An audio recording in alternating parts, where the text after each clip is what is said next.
mbanje izina rya Allah subhanahu wa ta'ala. Allah we ukwiriye ibisingizo bizira inenge, Allah we mwami w'ibiremwa byose, usumba byose. Ndahamya ko nta yindi mana ikwiye gusengwa by'ukuri usibye Allah, nkanahamya ko Muhammadi ari intumwa ye akaba n'umugaragu we. Mana nyagasani, komeza umuhundagazeho amahoro, impuhwe n'imigisha byawe n'abo mu rugo rwe n'abasangira ngendo be na buri wese uzakurikira inzira ye kuzageza ku munsi w'ingororano. Muri uyu mugoroba bakunzi b'inshuti, inshuti z'intumwa Muhammadin sallallahu alaihi wasallam, tugiye kuganira ku amateka y'ubuzima bw'intumwa y'Imana, intumwa y'Imana Muhammadi, Imana ihozeho amahoro n'umugisha. Aya mateka tugiye kurebera hamwe ni amateka akurikije inkomoko y'umwimerere, ni amateka yahagana mu kinyejana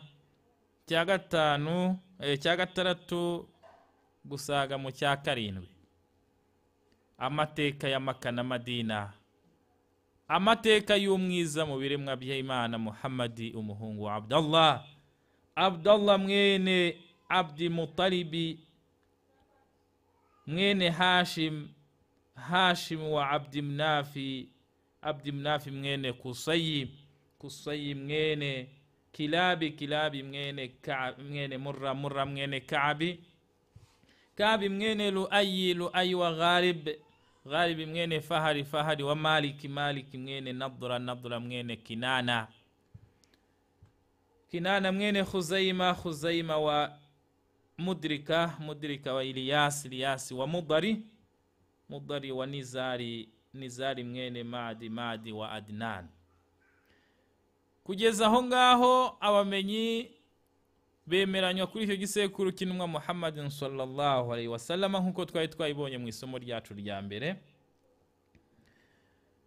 nkuko twavuze ko icyo gisekuru Al-Bukhari akivugaho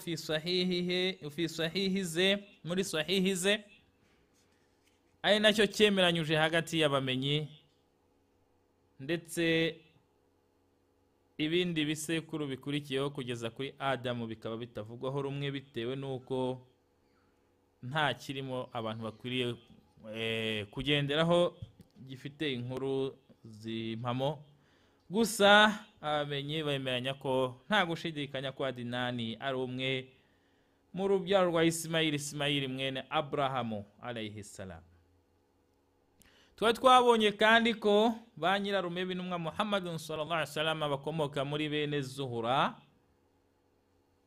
kubera yuko mama we Amina mwene Wahabi yakomokaga muri bo, bakaba banahura. Igisekuru cya nyina wa Muhammadi kikaba kinahura n'igisekuru cy'intumwa Muhammadi kuri sekuru wa Muhammadi wa gatanu.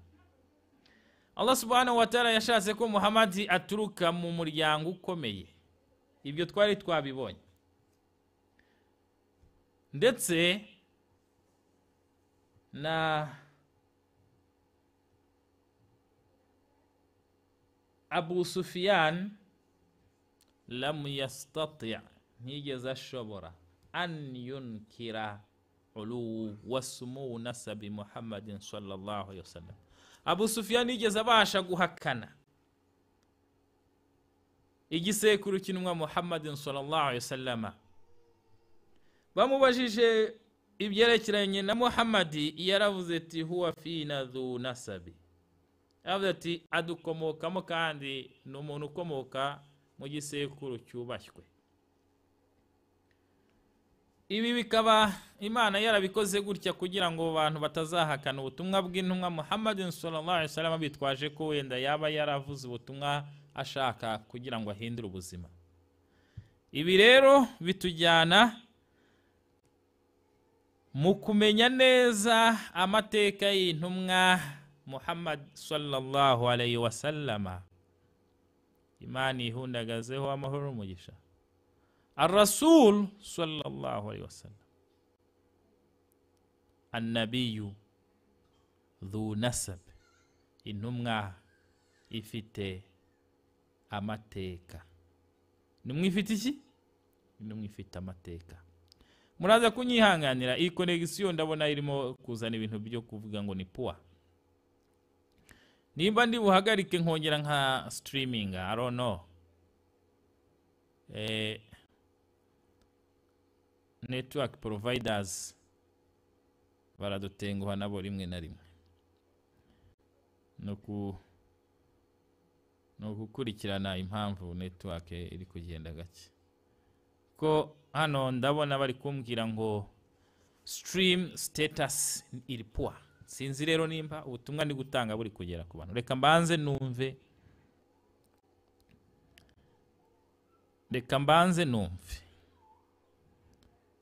Nkoresheje telefone yanjye numve nimba ubutumwa buri kubageraho neza.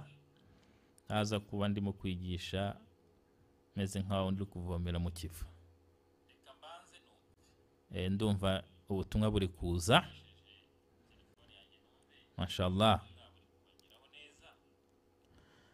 Nubwo connection iri poa buri amashusho ari buze kugenda nabi birumvikana, ariko ijwi riri gutambuka. Muraza kunyihanganira.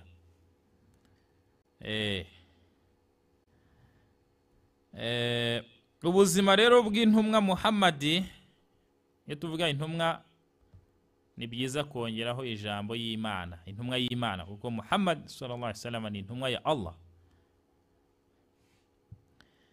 Utaza kumufata nk'intumwa y'umuntu runaka ku isi, ahubwo ni intumwa ya Allah subhanahu wa ta'ala, yatumwe na Allah.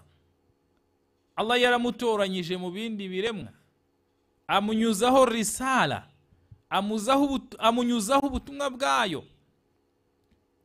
Yani istafahu Allah subhanahu wa ta'ala, Allah yaramutoranyije.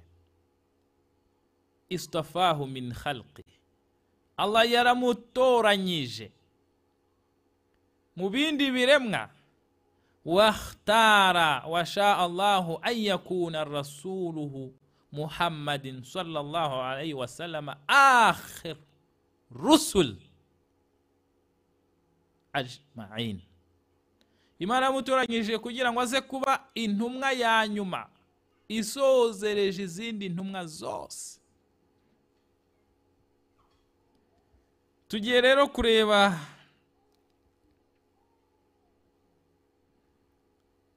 ingingo ya kabiri y'ubuzima bw'intumwa. Icyo tugiye kurebera hamwe uyu munsi ni ugukebwa no kwitwa izina, uko yiswe izina nuko yakebwe. Iyi niyo mabahathu tugiye kurebera hamwe. Igitabo cyitwa Asiratu Nabawiyya fi Daw'il Masadiril Asliya. Igitabo ni cya Ustaz Dr. Mahdi Rizqallah Ahmadi. Iki nicyo gitabo tugiye kurebera hamwe, ngira ngo nkibereke kuri ekara. Igitabo ni iki ngiki,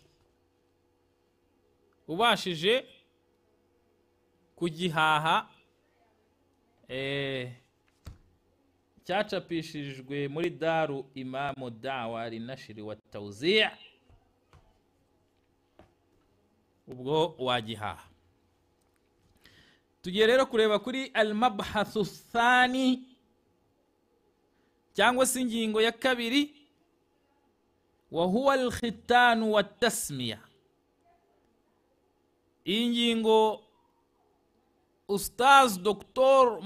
Mahdi Rizqallah Al-Ahmad yayigize ingingo ya kabiri mu gitabo cye. Igitabo twababwiye izina ryacyo ko cyitwa Asiratu Nabawiyya fi Daw'il Masadiril Asliya. Ariko murumva iryo zina kuntu rimeze neza, ritoranyije neza. Asiratu Nabawiyya fi Daw'il Masadiril Asliya, yani ubuzima bw'intumwa y'Imana Muhammadi fi Daw'il Masadiril Asliya, ukurikije inkomoko y'umwimerere. Yani tugiye kurebera hamwe ubuzima bw'intumwa Muhammad sallallahu alaihi wasallam nk'uko byavuzwe mu mareferanse y'umwimerere. Referanse hano tuvuga inkomoko z'umwimerere, nuko ibyo tuzaga tubikura min al-kitabi wa sunna. Ibyo tuzavuga byose ku mateka y'intumwa Muhammad sallallahu alaihi wasallama bigomba kuba bifite inkomoko y'umwimerere yizewe itarimwo baifu apana.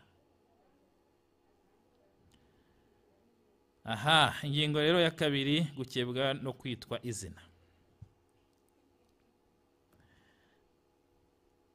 اختلف العلماء في أمر اختانه. انهتي اختلف zatandukanye fi amri khitanihi, kubijyanye no gukebwa kwe. Ubwo dutangiye masala, dutangiye ishu y'ikibazo kijyanye no gukebwa no kwitwa izina. Tugiye guhera ku gukebwa. Ikibazo kikaza kikavuga kiti hal ikhtutina, ese annabiyu sallallahu alaihi wasallam yarakebwe am wulda makhtunan, cyangwa se yavutse akebwe?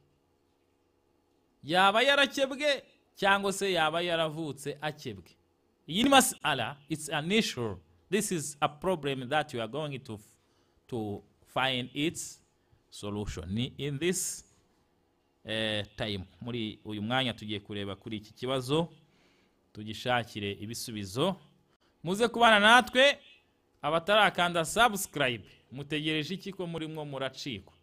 Ni byiza kwiga amateka y'intumwa yacu Muhammad sallallahu alaihi wasallam. Nimba utaruzi ese intumwa Muhammad sallallahu alaihi wasallam yavutse ikebwe, yarakebwe, bimeze gute? What are you waiting?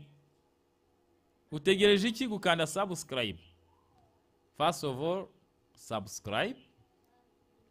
Kanda kuri subscribe, ukande kunzogera hariya hasi. Hanyuma uko tuzajya dushyiraho izi nyigisho ujye ubona notification, ujye ubona ubutumwa bukubwira ati Sheikh Musa Habarurema ku Cyizere Dawa TV hari isomo ryagiyeho, hanyuma ubashe uburikurikira. Ikhtalafa al-ulama fi amri khitanihi. Niba mwamaze gukora subscribe, twasubiye mu isomo. Ikhtalafa, baratandukanye. Bande al-ulama'u, abamenyi. Abamenyi bagize gute? Baratandukanye. Itiswal. Allo? Yes. Ni sawa, buretse ndi ku Cyizere ndavugana nawe mukanya.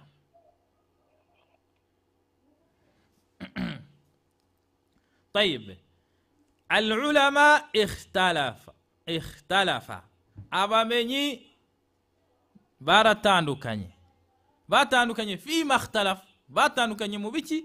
Ikhtalafu fi amri khitanihi, batandukanye kubijyanye no gukebwa kw'intumwa Muhammad sallallahu alaihi wasallama.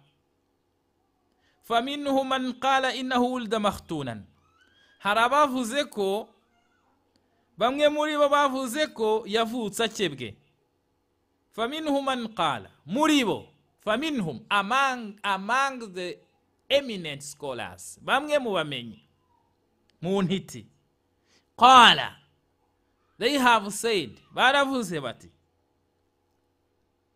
innahu wulida makhtunan, yavutse akebwe. Bamwe mu bamenyi baravuze bati yavutse akebwe. Wa minhum man qala, no muri bo hari abavuze ngo khattanahu jadduhu Abdul Muttalib yawma sabi'ihi. Tumaze kubona igice kimwe cy'abamenyi kivuze ko yavutse akebwe. yavutse akebwe, yani nukuvuga ngo ntabwo yigeze akebwa n'abantu ahubwo niko yavutse. iyi ni mas'ala ya mbere fi ikhtilaf ulama, kutavuga rumwe kwikebwa ry'intumwa Muhammadin sallallahu alaihi wasallam. wa minhum man qala, hari n'abavuze ngo khattanahu jadduhu Abdul Muttalib yawma sabi'i, yakebwe na sekuruwe Abdul Muttalib, niwe wamukebye ku munsi we wa karindwi. antum ma'i ya ikhwan, muri kumwe nanjye bavandimwe? turimo kwiga ubuzima, amateka y'ubuzima bw'intumwa y'Imana Muhammad, Imana ihamahoro n'umugisha, dukurikije inkomoko y'umwimerere. mas'ala ya mbere twarebye igisekuru nasabuhu sallallahu alayhi wasallam. mas'ala ya kabiri cyangwa se mabhathu ya kabiri turimo turareba al-khitanu wa tasmiya, gukebwa kw'intumwa Muhammad sallallahu alayhi wasallama no kwitwa izina kwe. wa qad ra'ayna anifan, tumaze kubona mu kanya gatambutse, anna rasulullahi sallallahu alayhi wasallama anna rasul ikhtalafa al-ulama fi amri khitanihi. twabonye ko bamenye batavuze rumwe ku bijyanye n'ikebwa rye. faminhum man qala, mu bamenyi hari abavuze ngo wulda makhtunan, yavutse sallallahu alaihi wasallam akebwe. wa minhum man qala, hari n'abavuze ngo khattanahu jadduhu Abdul Muttalib yawma sabi'ihi, yakebwe na sekuruwe ku munsi we wa karindwi. wasana'a lahu ma'duba wasamahu Muhammadan, ndetse banongeyeho baravuga bati wasana'a lahu ma'duba, niwe wamukebye ku munsi wa karindwi w'amavuko ye, amukorera ibirori. wasana'a lahu ma'duba, amukorera iki? amukorera ibirori. wasamahu Muhammadan, arangije amwita nde? amwita Muhammadi sallallahu alaihi wasallam. Imana imuhozeho amahoro n'umugisha. nkuko twabwiye ko ibyo tugomba kuvuga byose bigomba kuba bifite references. ibyo tugomba kuvuga byose ku ntumwa Muhammad sallallahu alayhi wasallam ntabwo ari mu cyuka, tugomba kubivuga ariko bifite masdarul asli, bifite inkomoko y'umwimerere. walidhalika, iyi mvugo tuvuze ngo sekuruwe Abdul Muttalib niwe wamukebye ku munsi wa karindwi w'amavuko ye, amukorera ibirori, amwita Muhammad.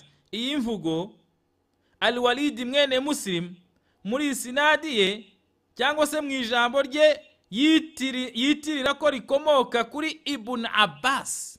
turi kugendana mu jambo rya Al-Walid mwene Muslim, mu jambo ryande rya Al-Walid ibn Muslim bisanadihi ila Ibn Abbas.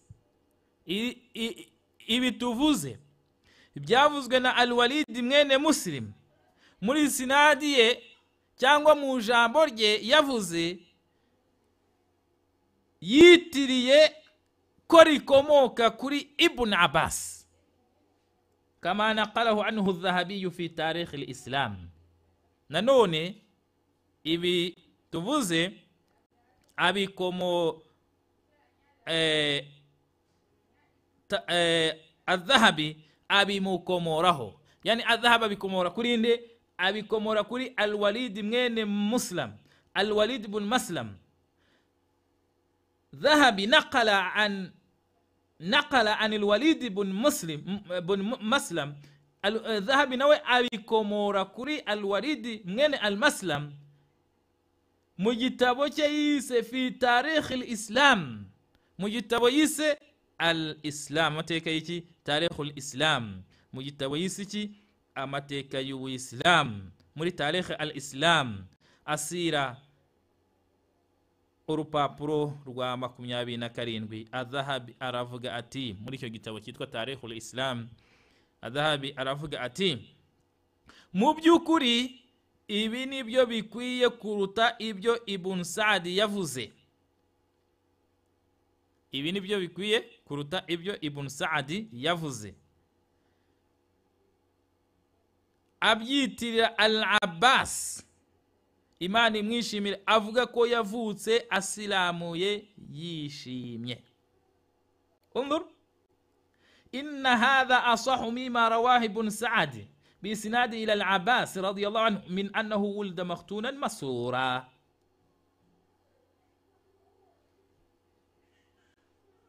ubwo tubibonye inkomoko, tubonye masdari y'aya magambo turi kuvuga.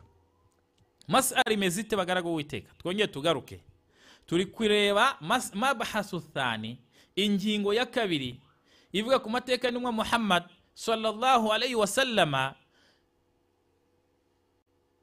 Turimo turareba kuri al-khitan wa tasmiya, kwitwa kw'intumwa Muhammad sallama, kwitwa izina ndetse no gukebwa kwe. Twahereye ku gukebwa 1.2 kuko twarangije 1.1. 1.1 twarebye mu gisekuru cy'intumwa Muhammad sallallahu alayhi wa sallam. 1.2 turi kureba gukebwa kw'intumwa Muhammad sallallahu alayhi wa sallam, cyangwa se al-mabhathu thani al-khitanu khitanuhu sallallahu alayhi wa sallam. Dusanze rero ko Muhammad sallallahu alayhi wa sallam intiti zitavuze rumwe ku gukebwa kwe. Tubonye min al-ulama, muri eminent scholars, mu bahanga mu ntiti, minu man qala anahu makhtunan, hari abavuze ko yavutse asilamuye. Wa minu man qala khattanahu jadduhu Abdul Muttalib, hari n'abavuze ko yasilamuwe na sekuru ya Abdul Muttalib yawma sabi, ku munsi wa karindwi. Wa sana'a lahu ma'duba, amutegura amukorera ibirori. Wa samaa Muhammadan, anamwitande Muhammadi.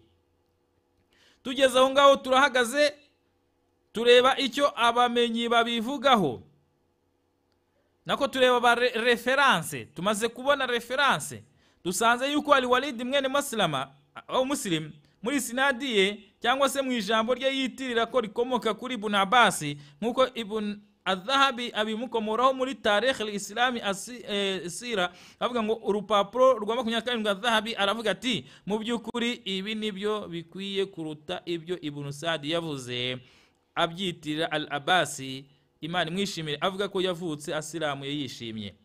Uwakoze ubushakashatsi ku gitabo Zadu al-Maadi volume ya mbere ku rupapuro rwa 82 muri footnote zacyo, muri footnote ya mbere yacyo iravuga ngo isnadi ya Al-Walid mwene Muslim, yavuze ko isnadi ya Al-Walid mwene Muslim idakwiye kubera ko Muhammad ibn Abi Sirri Abu Hatimi yavuze ko ari hadithi, yavuze ko hadithi ye itemewe. Ubu turimo turareba reference, tunayikorera critique. Iyi sinadi ya Al-Walid ibn Muslim tumaze gusanga ko isnadi ye itagize gute, itemewe.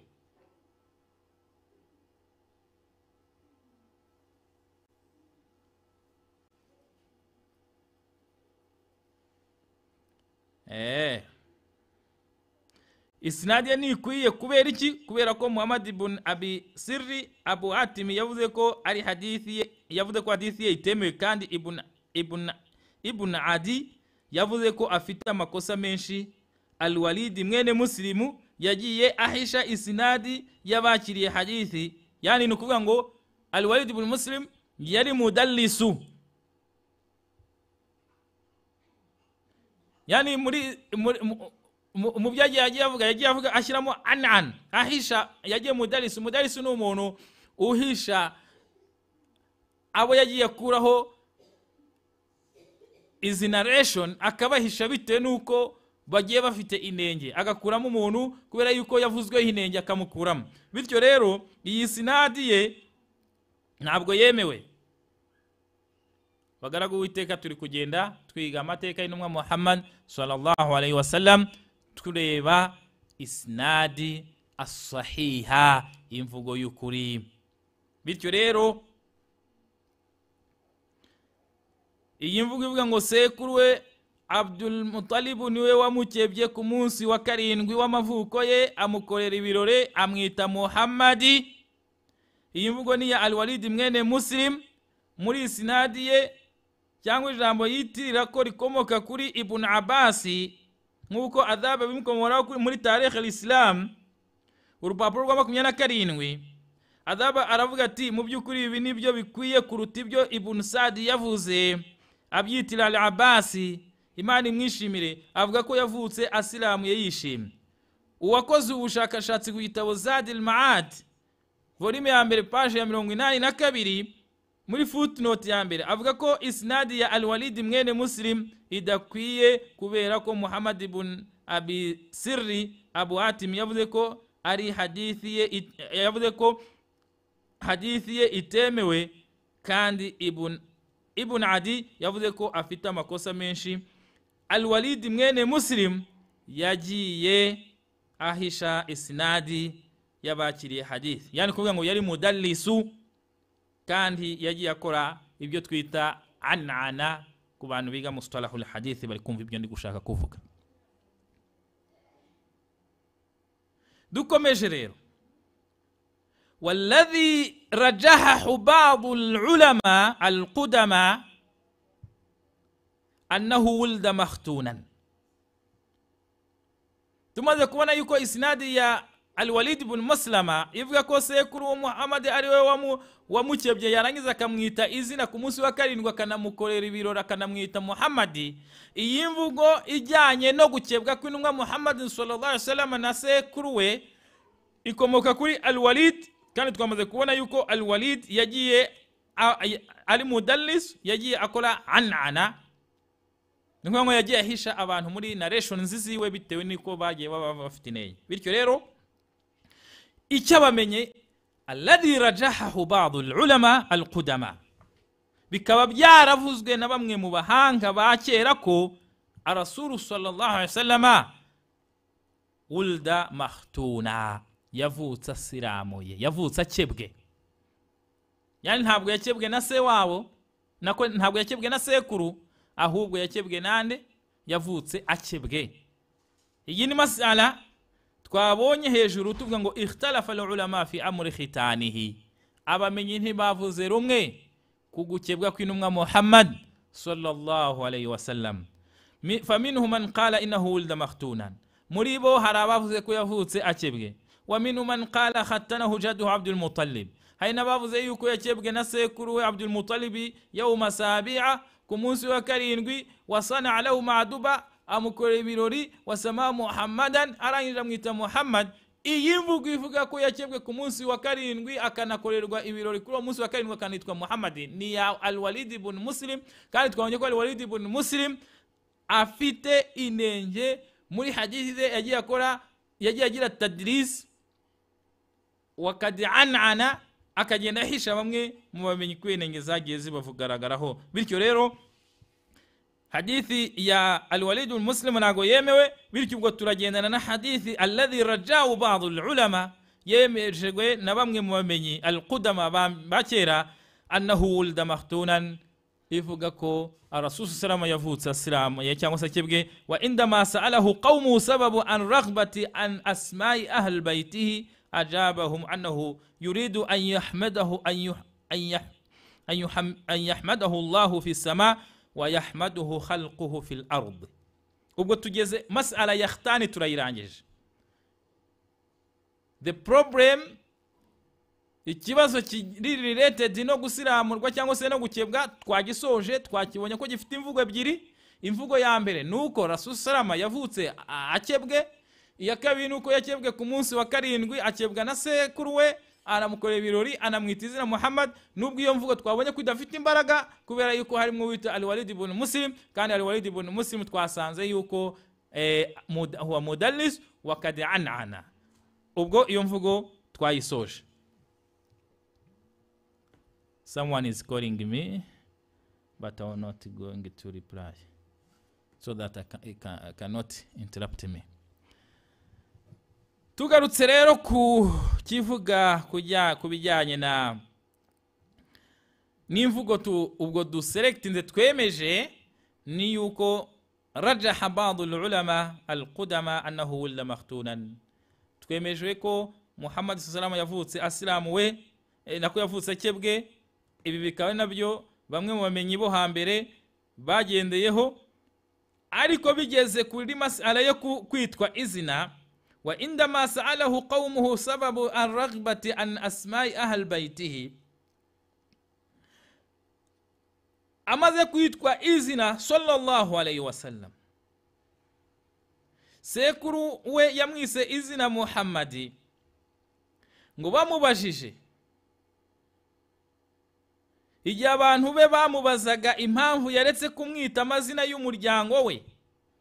Tugiye mu gisekuru cy'intumwa Muhammadin sallallahu alayhi wasallama dusangamwo amazina twayibonye, harimo Abdullah ibn Abd Muttalib ibn Hashim ibn Abd Manaf ibn Qusay ibn Kilab ibn Murra ibn Ka'b ibn Lu'ay ibn Ghalib ibn Farib ibn Malik ibn Nadra ibn Kinana ibn Khuzaimah ibn Mudrika ibn Ilyas ibn Mudar ibn Nizal ibn Ma'd ibn Adnan. babajije sekuru y'intumwa Muhammadin sallallahu alayhi wasallama. Wa indama sa'alahu qawmuhu, abantu be bamubajije bati, bamubajije impamvu, indama sa'alahu qawmuhu sababa ar-raghbati an asma'i ahl bayti, bamubajije impamvu atise Muhammad amwe mu mazina bari batuwe bamenyereye kwitwa cyangwa kwita abana babo bavutse, kuki atamwise amazina y'umuryango. Ajabahum, sekuru y'intumwa Muhammad yarabasubije ati, anahu yuridu an yuhamidahu Allah fi samai, arashaka ko Imana izamugira umunyabigwi mu kirere cyangwa se mu ijuru. Wa yuhamidahu khalqu fil ard, no kugira ngo abantu bo mu isi bamuhe icyubahiro. Nuko yabasubije ko ashaka ko Imana imugira umunyacyubahiro mu ijuru hamwe n'abantu bayo ku isi bakamuha icyubahiro.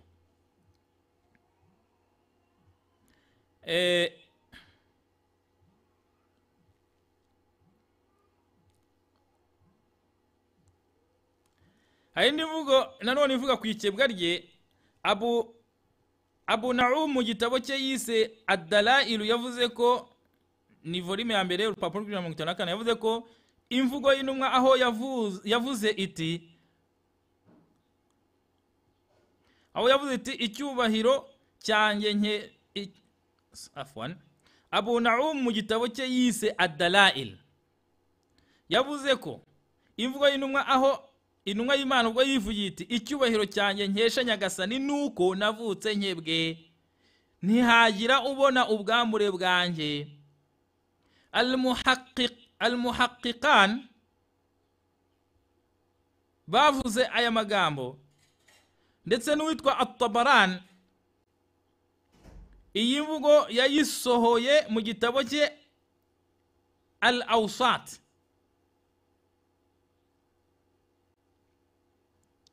Khatibu ndetse na Ibn Asakiri muri Turuku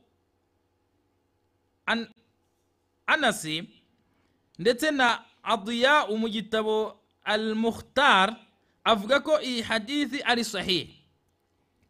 Ni kuvuga ngo hano twari turimo tureba imvugo ishimangira ibyabari yabamenye haulai ulama al-qudama alladhina rajahu anna rasul sallallahu wulida makhtunan. Nukuva reference bishimangira ni ya Abu Na'um mu gitabo cye yise Ad-Dalail volume ya mbere ku rupapuro rw'54, avuga ko imvugo y'intumwa Muhammad sallallahu alaihi wasallam, intumwa y'Imana Muhammad sallallahu alaihi wasallam ubwe yarivugiye ati, ni hadithi marfu'a ila nabi sallallahu alaihi wasallam qawluhu man karamati ala rabbi, mu cyubahiro cyanjye Imana Nyagasani yampaye, anni wulidtu makhtunan, nuko navutse nkebwe, walam yara ahadun sawati, ngo ntihagira n'umwe ubasha kubona ubwambure bwanjye. وقال المحققان وأخرجه أيضا الطبراني في الأوسط والخطيب وابن عساكر من طرق عن أنس. هي حديث نكوغان ويكمك كمسانجنا جندو أنس وصاع الضياء في المختار، ويتك الضياء مجتبش تشيتك المختار يبدأ كوي حديث الصحيح. قال الحاكم في المستدرك، ننوني الحاكم مجتبش تشيتك المستدرك فريم يكبر كل بابرور ومغانا تاندتو نكبر، وتواترت الأحاديث أنه صلى الله عليه وسلم ولد مختونا. هاري ينفوق زيري متواتر، yani zitavuzwe n'umwe, zavuzwe na benshi, zivuga ko Rasul sallallahu wulida makhtunan, zivuga ko intumwa Muhammad sallallahu yavutse ikebwe. nanone bishobora kubisanga muri siratu nabawiya ibn Hibban safa ya ku rupapuro rwa 58. hari abantu batazi gutandukanya 8 na 7 mu rurimi rw'icyarabu. As-saba tanzuru linajma wa 8 aksu saba. Saba ireba mu kirere, ireba mu nyenyeri, ireba ku nyenyeri, naho athamani aksu saba ibireba hasi gutya. Turi kumvikana neza wa khalas. Hano rero ku page safa 58 ku rupapuro rwa 58 mu gitabo cya Sira Nabawiya ibn Hibban wa Sirati ash-Shamiyya volume ya mbere ku rupapuro rwa 120 kujya kuri 121. wa qad qawa Shaykh at-Tarhuni sahih Sira Nabawiya hashiyati raqam 141 ahadith ikhtanu jaddihi lahu. Nanone ngo hari izindi mvugo zivugwa Shaykh yahaye imbaraga. wa qad qawa Shaykh at-Tarhuni, witwa Shaykh at-Tarhuni yahaye sahih Sira Nabawiya mu gitabo cyitwa sahih Sira Nabawiya muri hashiya raqam 141 yahaye imbaraga ahadithu khitanu jaddihi lahu, avuga yuko imvugo zigaragaza ko sekuru we yamukebye nazo we yazihaye imbaraga. Ariko ibyo twe twarebeyeho nibyo nibifite ahadisi aka kanya tubasha kubabwira zifite asiha. Abamenyi ba kera bemeranyuje ko Rasul sallallahu alaihi wasallam ulda makhtunan, yavutse akebwe, ndetse no mu mvugo ituruka kuri Anasi ivuga ko Rasul sallallahu alaihi wasallam yavuze ati min karamati rabbi, mu cyubahiro nyagasani wanjye yampaye, anni wuritu makhtunan, nuko navutse nkebwe, wala muyara ahadu sawati, ntiyagira n'umubasha kubona ubwambure bwanjye. Sallallahu alayhi wa sallama mahfuza mundu wiladatihi. Rasul sallallahu alayhi wa sallam umugisha yamuhaye icyubahiro kuva yavuka ila mata no kugeza yakitaba Imana, kandi na n'ubu ngo baracya ari umunyacyubahiro Muhammad sallallahu alayhi wa sallam. Masala ijyanye na khitanuhu intahayna minhu, kuba ngo ikibazo kijyanye n'ikebwa rye icyo turagisoje. Masala ya kabiri ni masalu tasmiya, ijyanye no kwitwa izina kwe. Twabonye ko uwamwise izina rinde ari sekuru, jadduhu Abdul Muttalib, sekuru Abdul Muttalib, wasamahu Muhammadan, yamwise Muhammadan. Falama samahu Muhammadan, amaze kumwita Muhammadan, sa'alahu qawmuhu, abantu be baramubajije an sababi raghbati an asma'i al-bayti, bamwajije impamvu atamwise amazina bari bamenyereye kumwita mu muryango wabo. Faqala, arababwira ati nashatse ko inni li afwan ajabahum bi annahu yuridu an yahmadahu Allah fi as-samai wa yuhammidahu khalquhu fi al-ard. Yabasubije babwira yuko ashaka ko Imana imuha icyubahiro ku isi no mu ijuru. Iyi masala nayo tukaba turayirangije uwise intumwa Muhammad sallallahu alayhi wa sallam. Ibi tubisanga mu gitabo cya Ibn Hajar volume 15 ku rupapuro rwa 3 muri riwaya ya Ibn al-Bayhaqi, isnadi yayo ni al-Mursal, niko Ibn Hajari yavuze. Aha rero niho dusoreje isomo ryacu ry'uyu munsi kubijyanye n'iyi masala yo gukebwa kw'intumwa Muhammad salama no kuvuka kwe. Twabonye ko Rasul salama yavutse ari makhtunan, nubwo hari imvugo ebyiri ikhtalafa al-ulama, abamenyi ntibavuze rumwe fi amul khitanihi, kubijyanye n'ikebwa rye. Faminhum man qala innahu wulida makhtunan, arabavuze ko yavutse akebwe. Wa hadha ma rajahu al-ulama al-qudama, ibikaba ari ibyahawe ingufu n'abamenyi bo hambere. Wa minhum man qala nahu khatanahu, hari n'abavuze yuko yakebwe khatanahu jaddu Abdul Muttalib, abavuze ko yakebwe na sekuru we Abdul Muttalib yawma sabi'u, ku munsi wa karindwi. Wa sana alahu ma'duba, anamukora ibirori. Wasama Muhammadan, anamwitane amwita Muhammada. Hanyuma abamenyi bo hambere ibi nibyo bemeranyije. Hanyuma abamenyi bo hambere bemeranyije yuko wulida makhtunan, bemeranyije ko yavutse asiramuye cyangwa se akebwe. Wa inda masalahu qawmuhu sababa raghbatihi asma'i ahli baytihi, masala yakabijyanye no kwitwa izina yaryiswe na sekuru. Hanyuma bamwaje impamvu atamwise amazina umuryango we warutiye wita, aravuga ati nashatse ko Imana imuha icyubahiro mu ijuru, ndetse ikamuha icyubahiro mu biremwa bye byo kwisi. Iyi niyo masala dusoje uyu munsi.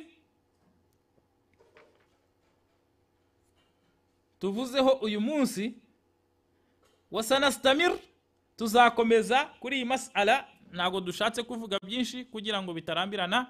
Wa ilahuna, kugeza ahangaha tugeze ku musozo w'isomo ryacu ry'uyu munsi, tubabwira ngo mukande subscribe, share na comment kugira ngo mujye mubasha gukomeza gukurikira amasomo meza cyane tubagezaho kuri iyi channel y'Icyizere Dawa TV. Nge mwari kumwe n'umuvandimwe wanyu Sheikh Musa Habarurema.